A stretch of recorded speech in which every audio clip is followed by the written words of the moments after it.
I'm Julie Kohler, host of the White Picket Fence podcast.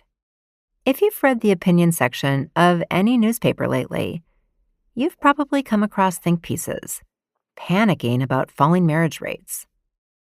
They make sweeping claims that getting married will make you happier, healthier, and wealthier. Some even say that getting married is a way to stick it to the elites. I'm not so sure about that. This season on White Picket Fence, we're examining the current marriage panic. We'll go beyond the rosy sheen of love and commitment and expose the darker side to all of this marriage talk and explore what becomes possible when we broaden our imagination around what relationships can look like.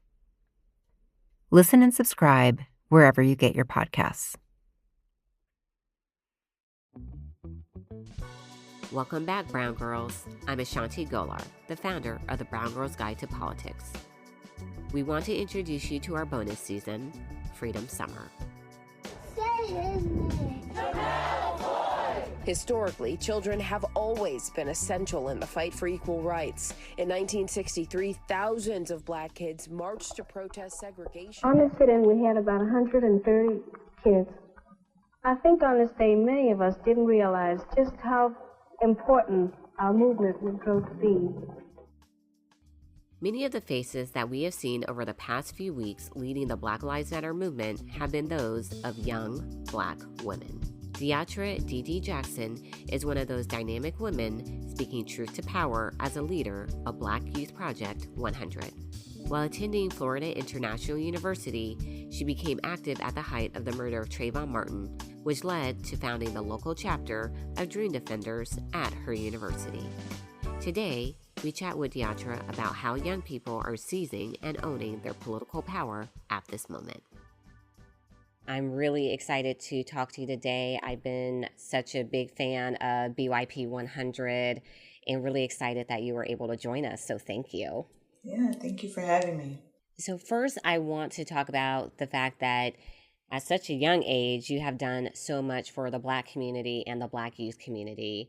You've done organizing as a co-founder of the Durham chapter of the Black Youth Project 100, supporting Black Mama's Bailout, which is one of the favorite causes that I donate to, and just so much more, especially during the racial pandemic that we've been in these past few weeks. What brought you to this work? What made you wake up one day and say, okay, as a young person, I have to get involved. As a Black young person, I have to get involved. So I am from Philly, born and raised. And throughout my years, I was in public schools. I grew up single mom in a single mom household of 3 girls. And so grew up in the hood of Southwest Philly, and there's many things of my experience that really informs where I am today, but that's not quite where I was politicized. I was in grad school down in Miami around 2012, 2013. And so I was living in Florida at the same time as the murder of Trayvon Martin happened, and all of the marches and the energy that was being built up in that time. And I was pretty apolitical leading up to that point, and was going to a Black Student Union meeting because I went to a school where I ain't know no Black people. So I went to the Black Student Union meeting because that's where we were. And this organization, 2 folks from Dream Defenders, which is a state-based organization down in Florida, came and did a presentation on the work that they were doing and police brutality and immigration reform and school to prison pipeline. And they were talking about these different issues, and I was really activated and started to pay attention, but took that as an opportunity to be a part of an organization that was actually doing the work. That was really where I started, really a moment that's similar to where we are now. I love your path that you just talked about, and I feel it's so important because a lot of young people, when I talk to them, they just feel that, can I just show up? Can I do it? And that's really what you did. And that's what a lot of the young people involved with the BYP 100 have done. And I would love for you to talk a little bit more about that work that you're doing. In particular, I'm a fan of the She's Safe, We Safe campaign, which is something that I also think is a very timely conversation that we need to have in this country. Yes, so She Safe, We Safe is BYP 100's national campaign. It's our transformative movement campaign to end gender-based violence against Black women, Black girls, and Black gender nonconforming people, especially femmes. And there's more origin to even how we got to deciding on She Safe, We Safe as our first national campaign. We had this huge visibility of Black boys and Black men that were being murdered or brutalized by the police. But it was carrying this very long history of the erasure of Black women and Black girls and our stories and the way that we have been brutalized by the police. And so BYP 100, along with many other organizations, really uplifted this hashtag Say Her Name as a demand to also remember the stories of Black women and Black girls being harmed on a regular basis by the police, and really pushing a bit of an intervention into the visibility of whose stories are being told. And so we held these different events honoring Black women and Black girls whose stories were not being pushed to the front, and also talked about the very specific nature of Black women and the way that the system harms us that doesn't necessarily apply to Black men and Black boys. And so we've been pushing on it, lifting up the story of Rakia Boyd and Renisha McBride and what happened to Marissa Alexander and just a number of Ayanna Stanley Jones, Maya Hall, the list goes on, and really making sure that this was also part of this time, the stories of Black women and Black girls that are always forgotten. And so through the years, having multiple ways to really push this, we came to the decision of our national campaign, which is She Safe, We Safe. And we call it a transformative movement campaign because we're trying to get at the very root of gender-based violence and ending it in ways that don't involve the police, that don't involve the carceral state, and is actually trying to transform not only the systems, but also the behaviors of our people.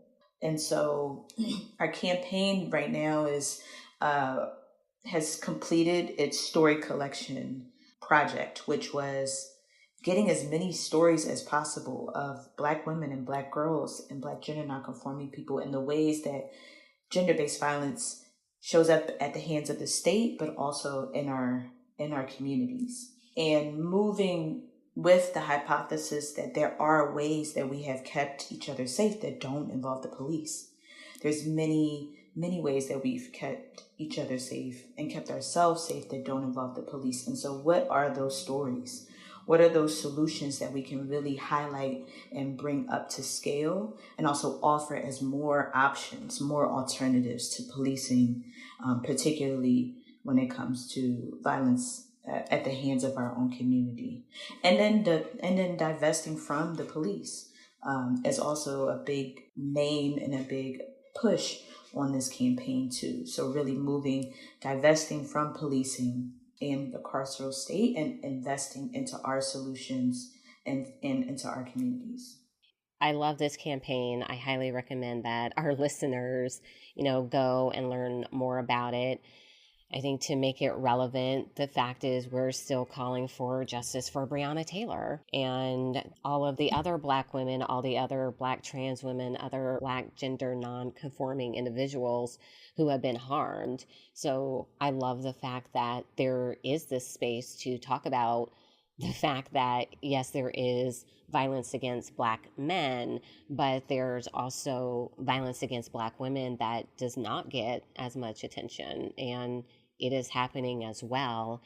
And with divesting from the police, it started trending at the beginning of the protests, and I saw so many people just dismiss it. And now here we are a few weeks later where we actually see elected officials divesting from the police or doing police reform. We're seeing a lot of that led by Black, Brown, Indigenous women who are very aware of the harm that is caused because, again, from coming from these communities, we see it, we experience it, we know that it happens. And that was really so many young people that drove that conversation that have led us to this social change. And there's also been so many just iconic photos of young people taking out protests across the country. But one that really stands out in my mind is there was a young Black person holding up a sign that said, "My generation will be the last," basically in regards to police violence.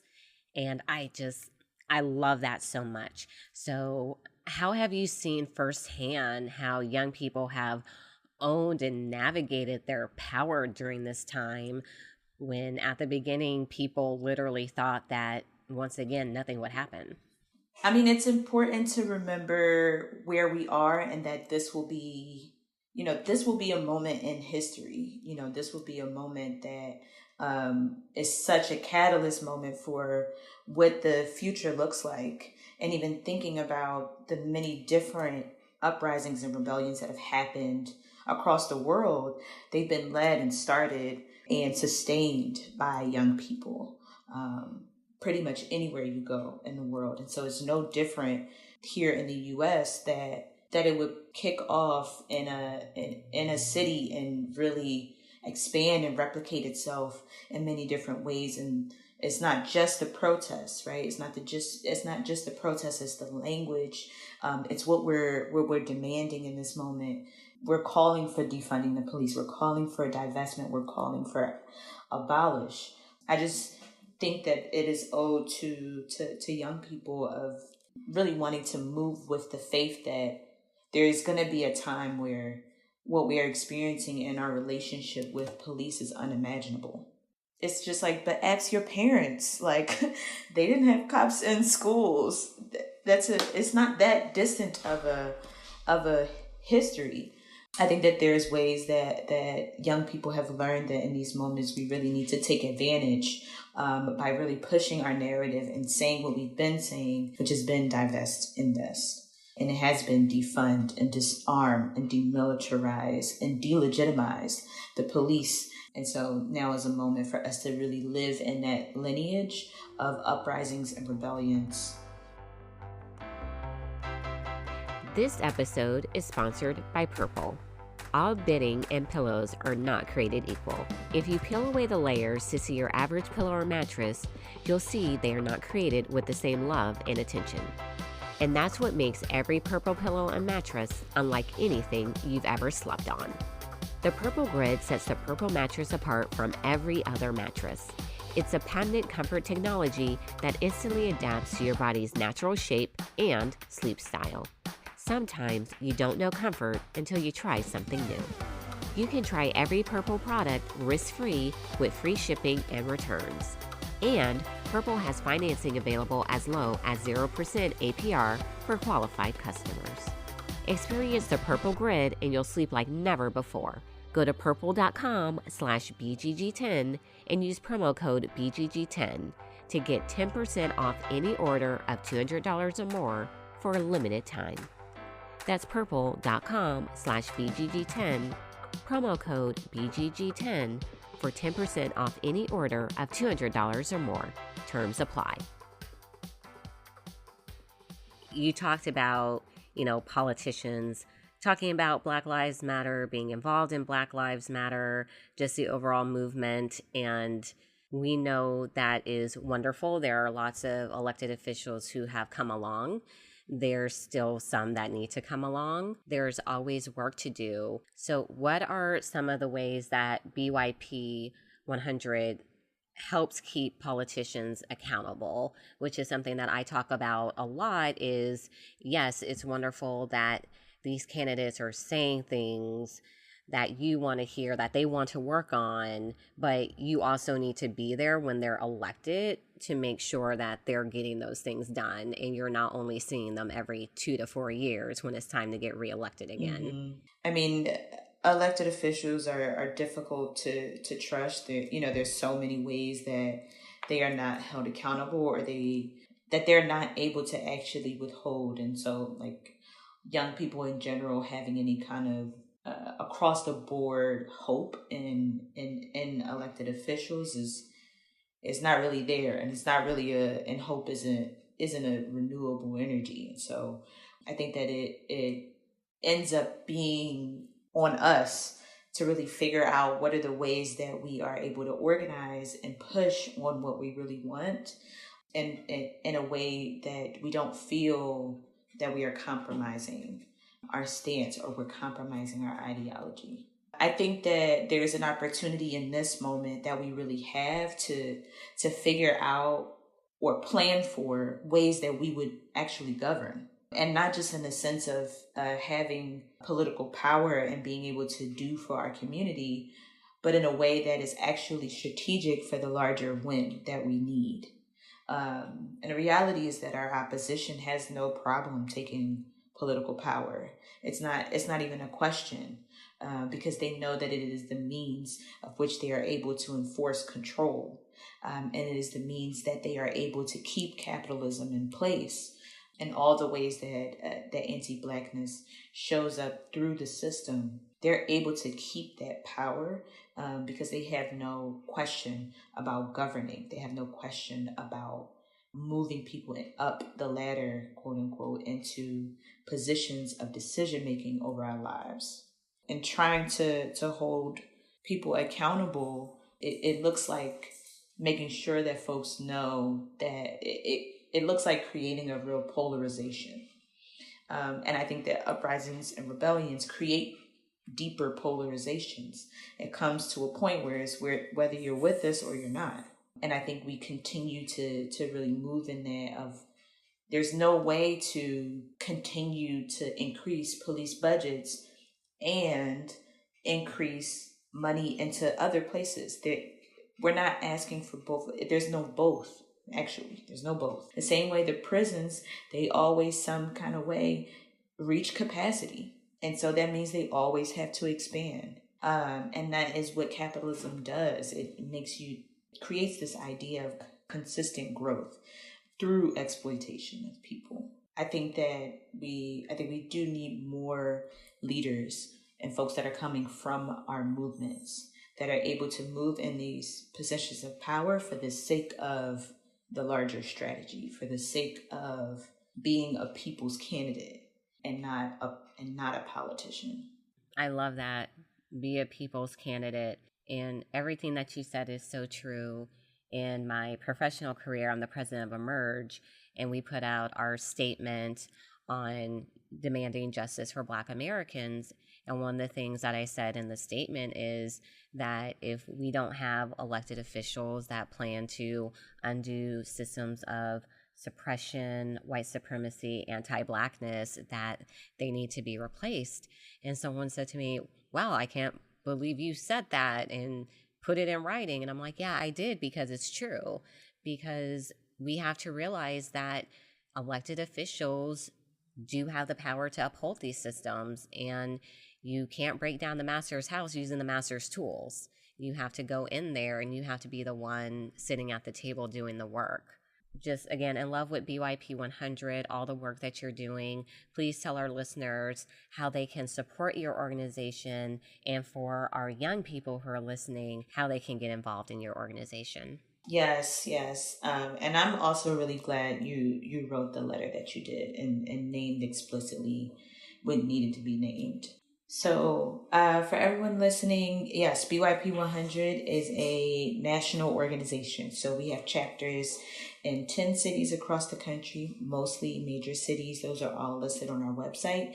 If you live in the city, in any of those cities, and you're interested in becoming a member, just head to our website, byp100.org. And on the website, it says 18 to 35, but any Black person can be a member of our organization. So even you, Ashanti, could sign up to be a member of our organization. And also our donation link is on there. All of the proceeds go directly in the hands of Black people. and to Black organizing. And our campaign, the national campaign, She Safe, We Safe, also has a website that you can learn more information, shesafewesafe.org. Fabulous. And for our listeners too, we do have our @Blue fundraising page. So if the name BYP 100 seems familiar to you, it is one of the organizations that we are asking you to support. So you can also visit that page. It's on the website, www.thebgguide.com, and you can make your donation that way as well. Deatra, I've enjoyed talking to you, and I want to go into our final question. What does liberation mean to you? Liberation means that folks feel safe in a way that is meant to build more imagination, in a way that is meant to build more possibilities. And Black children are able to grow old. Stay up to date with us on the BGG website, www.thebgguide.com, and on our social media, Facebook, Instagram, and Twitter, @TheBGGuide. The BGG podcast is produced by Wonder Media Network. You can find them on Instagram @WMN.media and on Twitter @WMNmedia. Until next time, Brown Girls.